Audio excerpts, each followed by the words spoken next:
morning we'll be looking at so I woke up this morning and I decided to do uh I decided to do James Bond. We're discussing recruitment. I have with me now that recruitment, you know, every year, every January, every new year, everybody's always looking for a job. Even all of us, everybody's looking for a job. Is either it's a so like client product, we are start looking for a job, but everybody's looking for something. Now the difference is how do we land and stay in the right job? That's the conversation for us. Landing and staying in the right job. The conversation this morning. I have with me, she is a customer success and operations lead at Joberman Nigeria with over 8 years of experience spanning recruitment, operations, customer experience, human resources, and large-scale talent programs across multiple industries. She's a certified HR professional and was awarded Best Graduating Student in Labor Law in September 2024 diet exams of CIPM. She's also an MBA candidate at the University of Lagos with a strong focus on operations, people, strategy, and service and excellence. She has led and coordinated high-impact recruitment and assessment initiatives for leading organizations, including different banks, Dangote Group, and different industries. She's covered candidate attraction, psychometric assessment centers, and workforce onboarding. I'm smiling because, when you go a long way with people, and she saved me a couple of times in recruitment. And so I called her up and I said, it's time to hear you and hear you very well. I have with me Annastecia Adindu. Welcome to Signals. So it's Signals on 91.3. Signals Marketplace will continue next week, Saturday. Right. And we have a conversation this morning, landing and staying in the right job. So to be part of the program, you can send us a WhatsApp message 0809-234-5913. Welcome to Signals, and like we call you, Annastecia.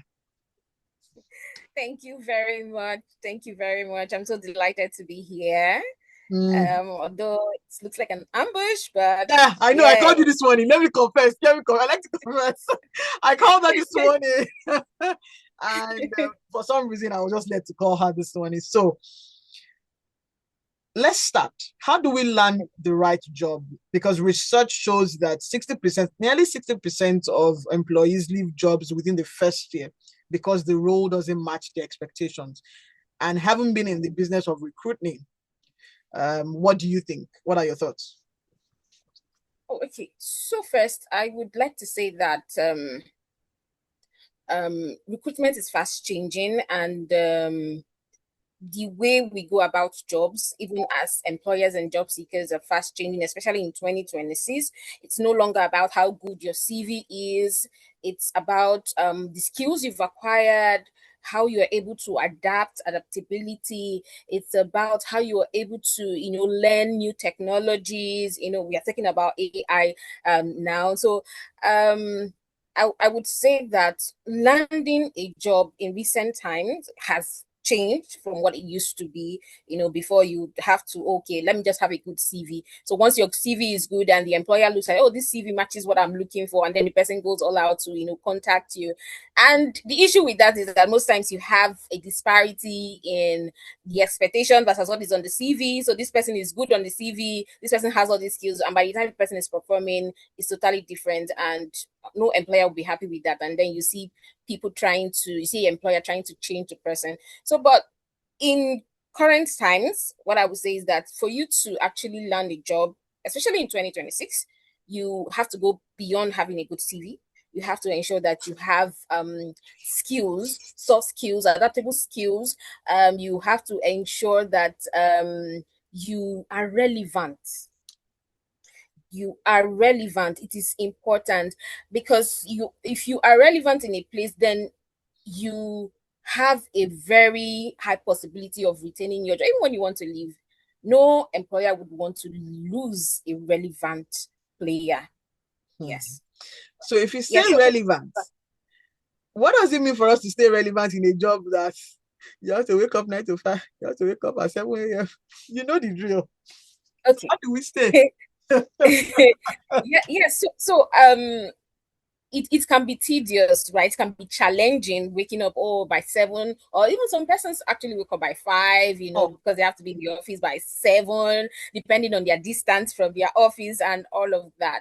But beyond that, I tell people that it is not about, or if you look at it, it's not about, okay, I need to just go to the job, to my job, get the work done, and then go back. So you have to ensure that whatever you're doing, it is a growth path for yourself as well.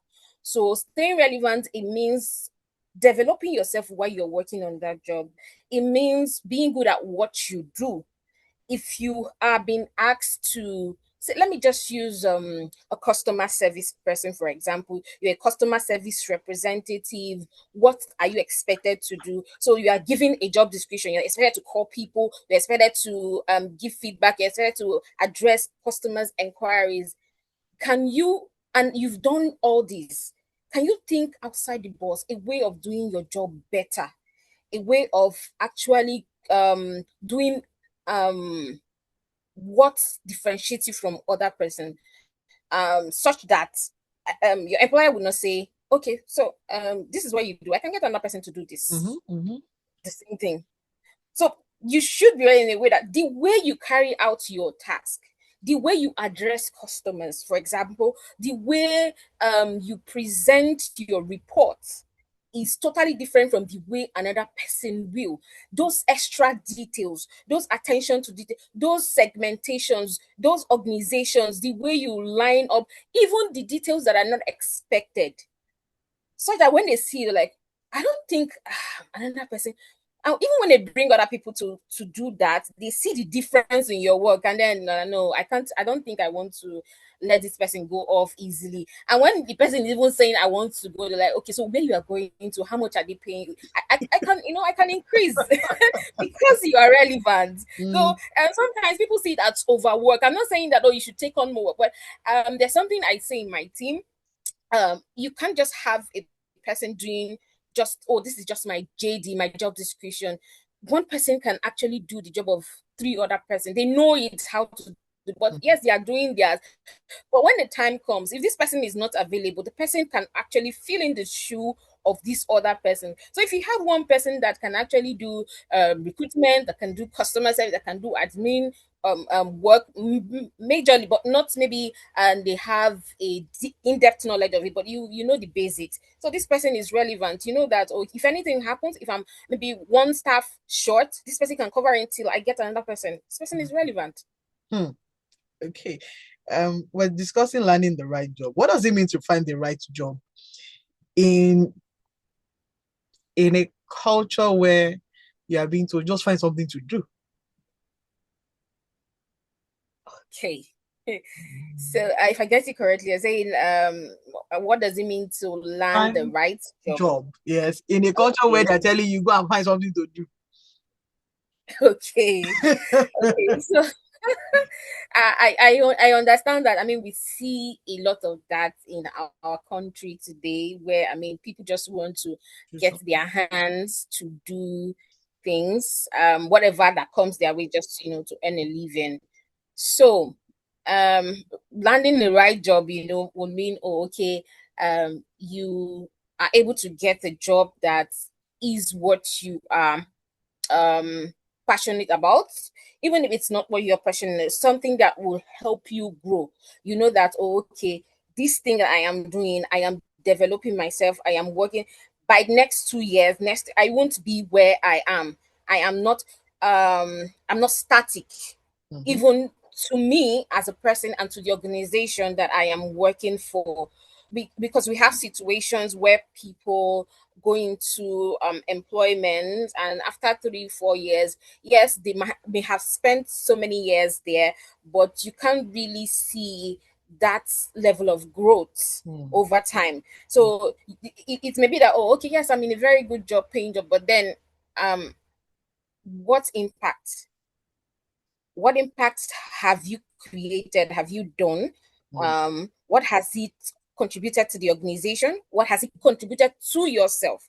So learning the right job is not just about you getting to an organization that pays you well. It's about you getting into an organization, making an impact there, and also making an impact in yourself. So while you are out there trying to, okay, I want to get a job, yes, in whatever you do, the job you get, you ensure that you are exceptional in what you're doing.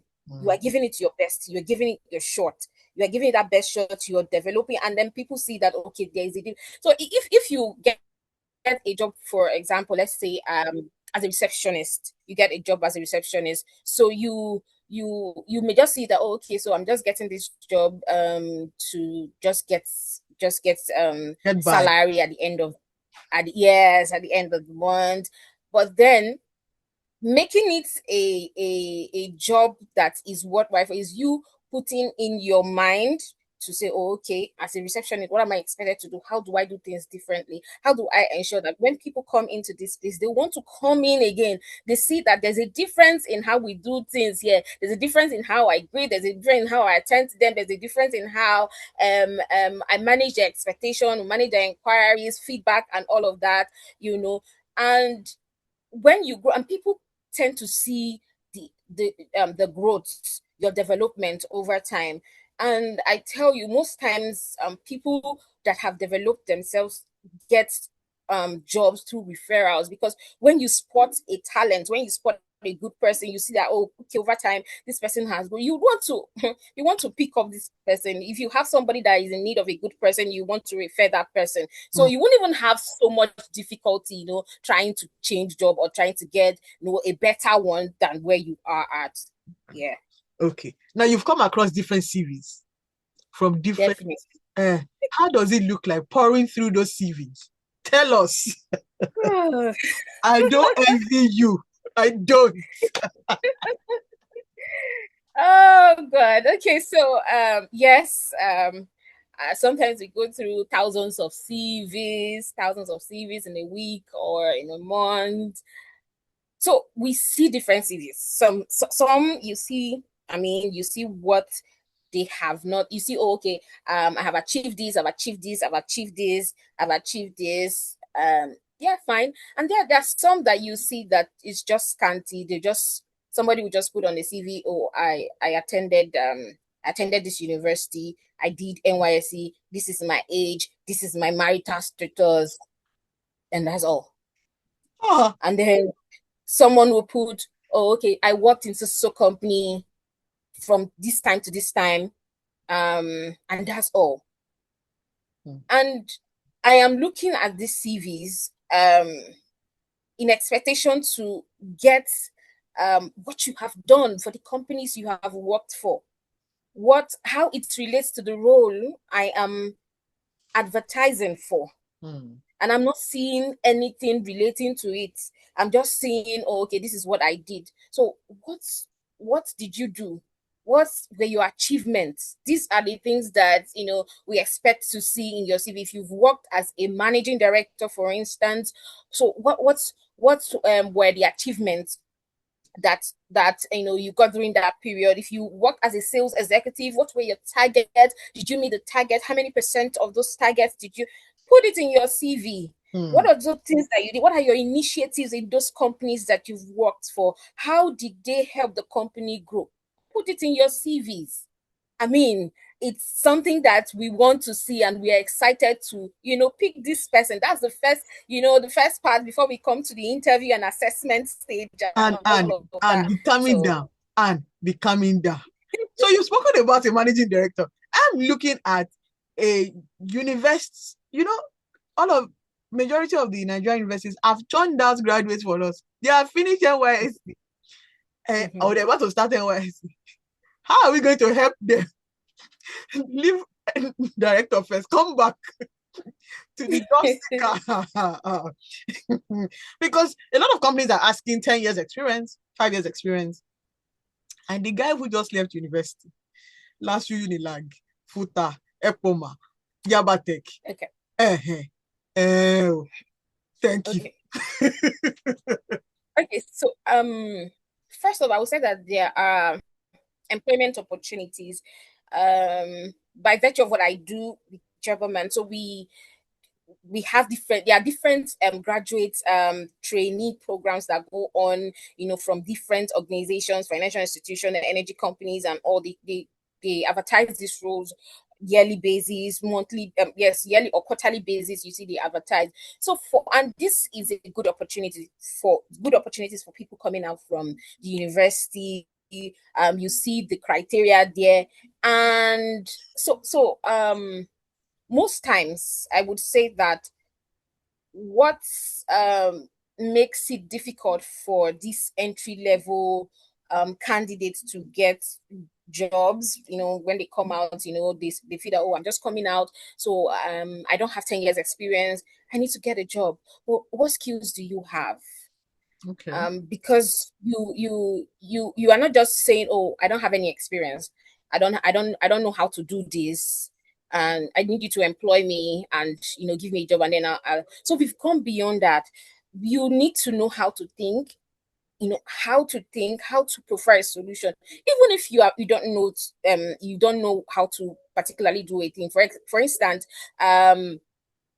you are given a task, or you're saying, okay, in a situation where you have so, and there is an issue, what should you do? So instead of saying, I don't know, how about you think of something? Because people want to know how you think, how Hmm. you process things. I mean, that we expect that you already have that. From I mean, school. you already get that years in school. So these skills, you have soft skills. How do you communicate? How do you communicate? How do you manage your time? So there are certain things that you don't need to actually work in an organization to get that experience. Your communication, your time management, sometimes critical thinking, and all of that, adaptability. So I've had issues where I interviewed a Gen Z. Yes, Okay. let me just say that. So there are It's people okay. It's that okay. come out. Yes. Gen Z, So entry level, they are looking for a entry. job. Yes, and we ask, so what are your values? What is your weakness? And then he said, oh, my weakness is women. I like Ha, women a lot. ha. In an interview, and I'm like, okay.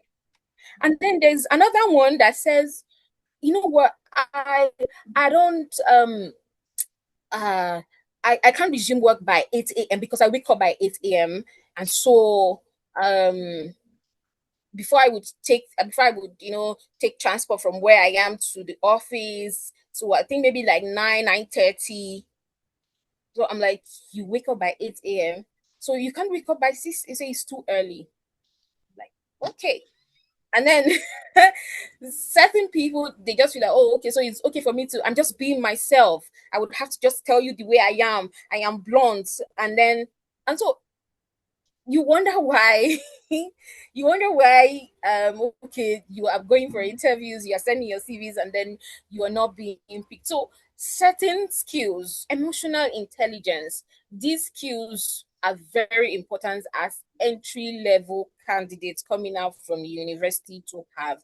And having that an initiative, it puts you in a very good place to get a job. I was at a graduate trainee a graduate training program opening where some candidates have been selected yesterday, and I tell you, the people that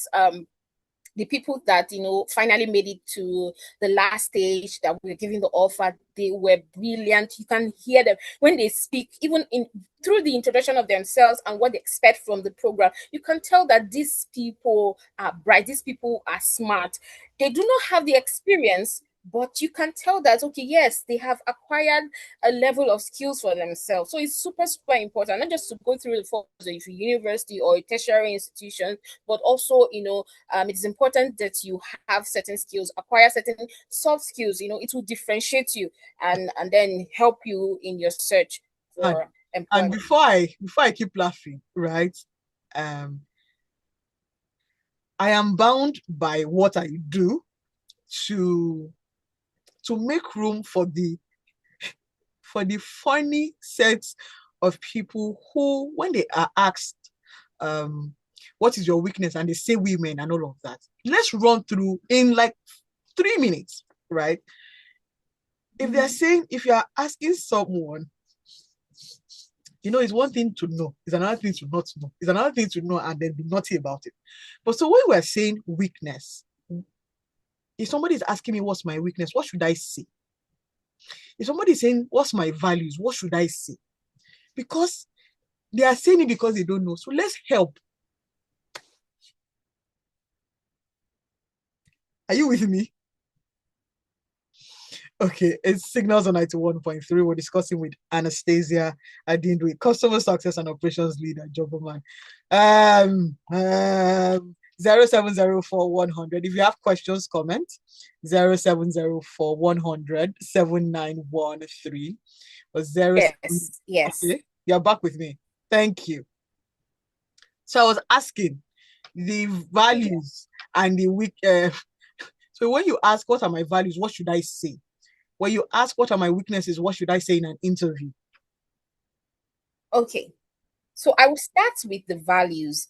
Now, I won't necessarily, I won't actually state, okay, this is what you say, this is what you say. So I would start by saying what values are. So your value may be different from that of another person. And so when they ask you what are your values, it means they're asking you what are those things that we can hold you by? What are those things that are peculiar to you that you say, oh, this is my principle, this is what I stand for, So, and I will just give an example because I noticed, thank God you brought this up, because some persons actually during an interview, I'll have to explain to them okay, this is what I'm asking of you. So when they say, what are your values? For instance, because, oh, my value is integrity. So it means that I'm going to follow standard procedure. I'm going to follow the policy. Don't come to me to do anything fraudulent. I am not going to do that. If I say yes, my yes is my yes and my no is my no. You understand? So I can say, and one of my value is maybe respect. This is I ensure I do not disrespect people. I do not disrespect my colleague. I'm very cordial and all of that. So it goes like that. So your values, it's something that is peculiar to you that you say, oh, okay, this is yes what I What stand about for. weakness? When you ask us weakness, because for somebody that is saying that my weakness is women, only the but continue. You're saying. Okay, so for weakness, right? When we say weakness, we actually mean that we are asking about what are those things that are your shortcomings that you find difficult. Those things that you find difficult to to overcome, or maybe you are trying to overcome that.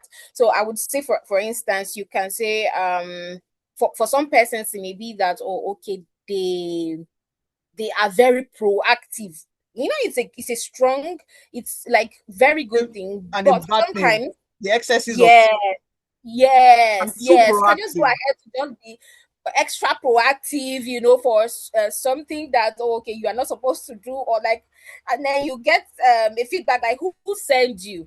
And then there are other times that it can be excessively helping, not knowing how to say no. Everybody asks you for you have a deadline, you have a task that you're supposed to deliver at a certain time, and then a colleague comes to ask you, can you help me do this? You say, okay, no problem. You collect it. This one comes to say, oh, please help me do it. You collect it. This one comes to say, and at the end of the day, it affects your work. You're unable to actually deliver when you're supposed to deliver because you are busy helping everybody. So in as much as it's a good thing, it can also be a weakness, and then you also know how to manage it. So you can say, oh, that is my weakness. However, I am working on ensuring, or I'm working on it to ensure that it doesn't affect my work, or cutting down, or learning how to maintain boundaries, or how to ensure that, okay, I help people, but then I ensure that it doesn't affect my work. So these are some examples of weaknesses that you are expected, to say during a work interview. And so it's not just about, and then some persons is multitasking, you know some persons may say, oh, my weakness is multitasking. I do not know how to, do several things at the same time. I like to, do something, focus on it, finish it before I go to the other. So when I'm distracted, I tend to make mistakes, but I'm learning, I'm taking courses, or I'm doing something to ensure that, I learn how to multitask. For some other persons, it may be working alone. They are able to work in a team. They like to work alone. They don't know how to communicate with people or work together as a team. So, and it can say, yes, I'm working on doing that. I'm learning to do so. When they say weakness, they don't mean, oh, okay, oh, I like women too much, or I like fine girls too much, or I drink a lot. Please. I'm Please. sure I that, think doing that. well, Sorry.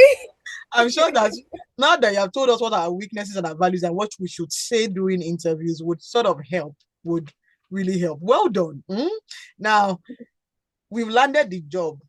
How do we stay in that job? We've gotten through the process. You have just, congratulations to the ones who just got the job yesterday. Now, how do they stay in that job? Okay. So, I would say that for anytime someone gets a job offer, or maybe me, I get a job offer, I see it as a time to prove myself. Now, yes, congratulations, you've gotten the job, but now the work begins, because you have to prove yourself that you were hired right. They did not make a mistake in hiring you. So that is where the job starts. So in like I stated earlier, you have to stay relevant. So for instance, you have been hired and you are onboarded. Oh, okay. So you have to look at okay, so how do I improve? How do I improve? How do I add? How do I make impact in my own niche? How do I contribute to this? I say it so that people would see, even if, for instance, maybe you're having issue with Your your line manager. boss, or your line manager, and then the Managers. person is saying, "Oh, okay, you are praised, you are not good." Other people in other teams will say, "No, we see the work of this person. No, you can't say this. Like, we They see can the work vouch of." for So you. your work, exactly, your work should speak for itself. So, and it goes just beyond, okay, maybe if you're a project manager, coordinating the project properly, it entails little things like punctuality. How punctual are you? You have been hired, and everybody in your team, maybe they arrive late at the workplace. So will you just join and say that's the norm, or you want to um create another part, say this is where it's supposed to be? So when you are hired, I think that people should have a standard, should have a mindset, or set a target for themselves. This is what I want. I am I am this person, and I deal with excellence. So everything I do should be excellent. So this is how it should be. This is how it should be. So when others are going this path, I am here. Such that everybody knows that, oh, is it Temitope is like this, just leave her alone. If everybody is not going to, if they are saying that, oh, everybody is going to come late, they know that Temitope is going to be on time when she is supposed to be in the office. And if they are saying, oh, nobody is going to do this, they know that Temitope's work is going to be thorough, because she's always thorough. They are saying that we think that these people, if people are lackadaisical, you are incompetent. They know that, no, that you can't say that to Temitope, because this is how she is always. So what I'm going to say is that when you get a job, as people that are already in a job, you take a job, you have to ensure that you are relevant. You have to ensure that you're not just doing the basics. We've seen organizations, people like maybe an employer or their boss will say, please, can you help me do this? Can you assist in doing this project? Like, that is not part of my JD. That's not part of my job description. You hear people say, it is not part of my job description. I'm sorry, I cannot go beyond my job description. But are they really So wrong doing, or right? Are they wrong or right when they do that? okay, so in depending on their contracts, depending on their contracts, yes. So they may be right depending on their contract. But then, as an employer, if I have two employees and one can actually go the extra mile. I understand there's a place that you don't overstretch it, or you don't over say, oh, every time you're coming up with you do this for me. But if I have an employee that is willing to go the extra mile for me to do this, and sometimes even ask, I understand that you are doing this, how can I help? How Mm. can I assist in doing this? Mm. I would always go for this other one than this person that will say, please, it is 4 p.m. and I close by 4 p.m. Yeah, It but is wait, not let's immediately even that I should. quickly have a conversation about that 4 p.m. because all of us, including me, we are. So when they say it's 5 p.m. and I'm going, sometimes there's this unspoken rule that by it's 5 p.m. you should stay after. Help me understand it because I fall short of it. But again, how do we strike a balance? Because it's not only about the employee, it's also about the employer, right? How does also the employer and employee strike a bit of a balance? Because yes, their JD contract says 9 to 5, and they're right, but you're expecting that wait, you know this thing, the unspoken rules of the workplace. Yeah. Yeah. So regarding that, I would say that we have some deliverables sometimes that requires a deadline. and Right. and I know deliverables. When there are no deliverables and the boss just wants to see your face, you know. Well, that is different. If, for me, I would say that if you have completed your task, you've done everything that you needed to do, and it's 5 p.m., there's nothing wrong in going home and say, oh, okay, it is 5 p.m., I finished everything. Except if there is, for me, except there's an emergency, there's an urgency for you to actually do something which has been already aligned before, and sometimes, okay, you know that this is something important and it is not regular.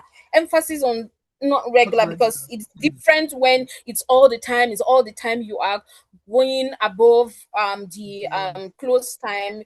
It starts to affect your life, and there will be no work-life balance, and every employee need that work-life balance to actually function optimally, because you just have the person coming in the next day looking so tired and burnt out. So even as an employer, you wouldn't want that for your employee, and the employee too would not want that. So I would just say that it actually depends.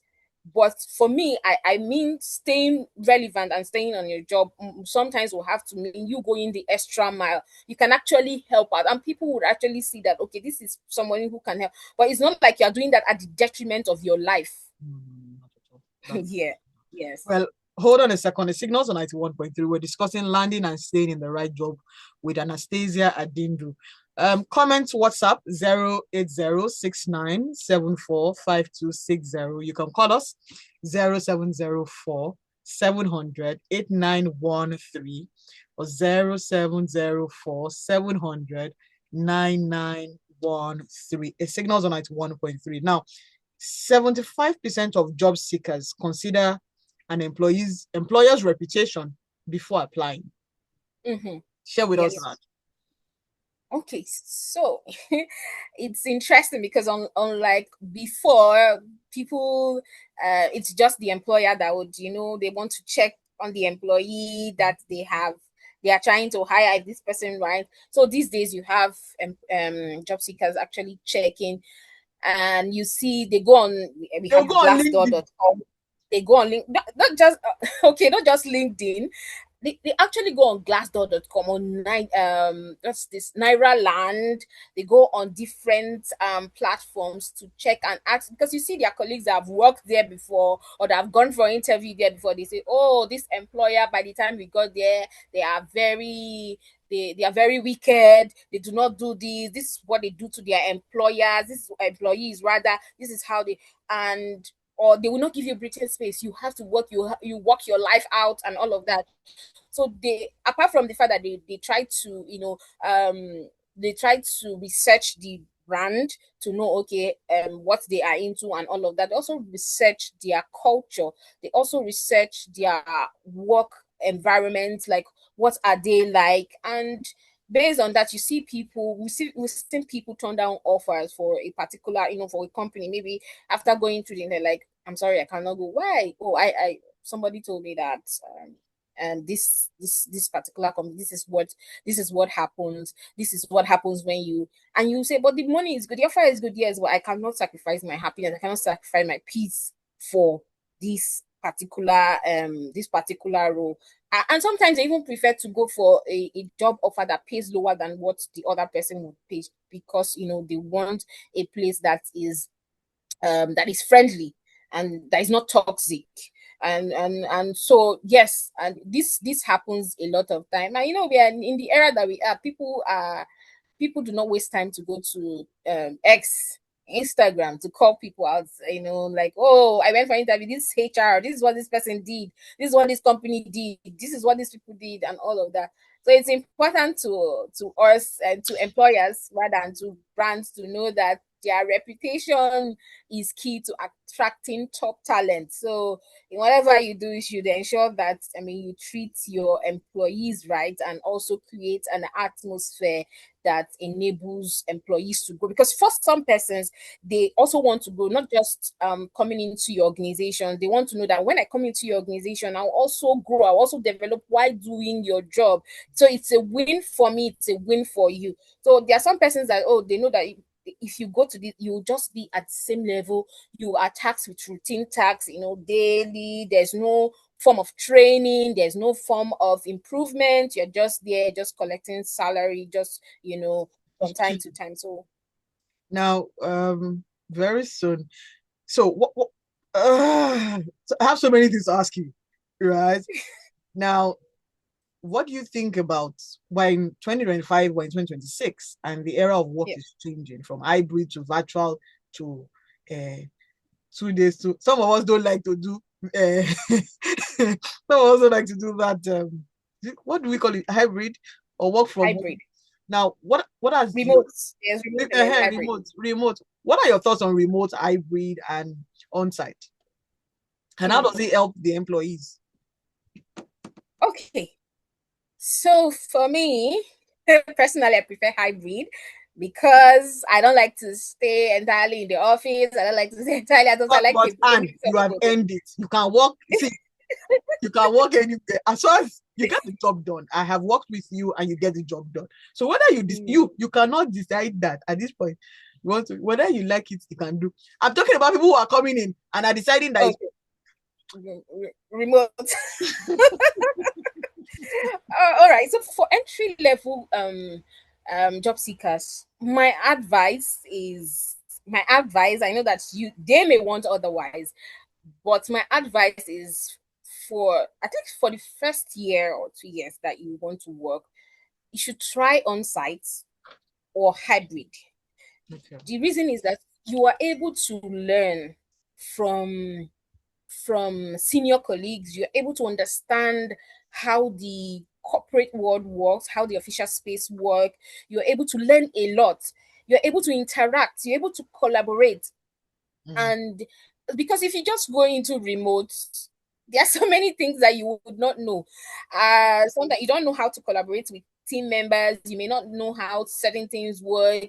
You may try to reach out to maybe your line manager or a colleague, and the person is, maybe you are having network issue, or maybe you have a delivery you need to actually do, and you need someone to put you through, or you need someone to review. You can't have that access immediately.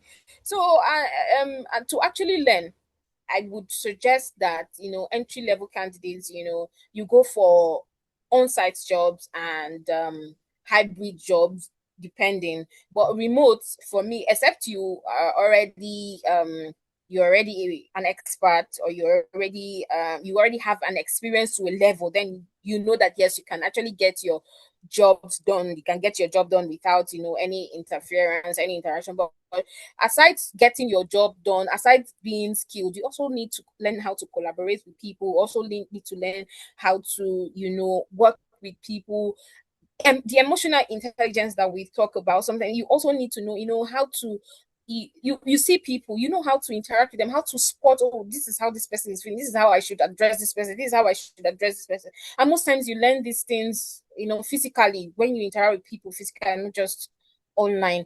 We like to sit behind our laptops or and our phone, interact with online. We're in the era where somebody can actually be in indoors all day without stepping out and get everything done. I mean, you order your food, they bring it to your doorstairs, you order whatever you want to order, you bake, you do everything without stepping out.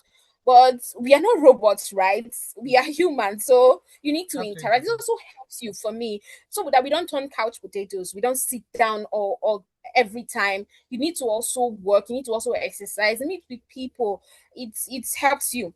It Mm. helps you, your communication. It helps you also, interact with people. You don't, if you have anything bothering you, so that you don't just keep to yourself and you keep thinking, or you say, oh, I'm depressed. Move out, wear clothes, go out, go see people, you see people that are talking. You have different things to see, and so I would recommend on-site and or hybrid for entry level candidates. Thank you very much. Thank you so, so much. Thank you.